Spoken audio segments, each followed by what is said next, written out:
Histoire de la villa Empain.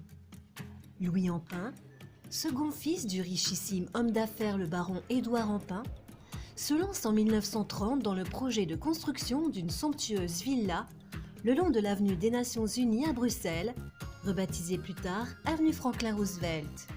Développant une vive curiosité pour l'art déco, tandis que ses penchants pour la création contemporaine l'amènent à apprécier les démarches expérimentales du Bauhaus, il confie la construction de sa villa à l'architecte Michel Polack, une figure essentielle de l'art déco bruxellois. La fondation Bogossian acquiert la villa en 2006. Son état délabré nécessite une restauration complète qui durera 4 ans. La fondation accueille plus de 50 000 visiteurs par an.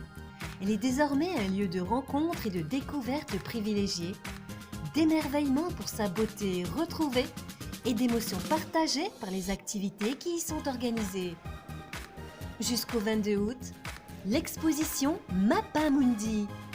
La représentation du monde est aujourd'hui comme hier, une nécessité pratique et scientifique afin d'appréhender notre géographie, proche ou lointaine, et une source de rêverie invitant au voyage et au merveilleux. La cartographie reste toujours à compléter, à préciser selon les informations rassemblées, mais aussi en fonction du sens que l'on veut lui donner. La carte, en effet, représente le réel mais l'interprète en créant une image à partir de données multiples, plus ou moins fiables.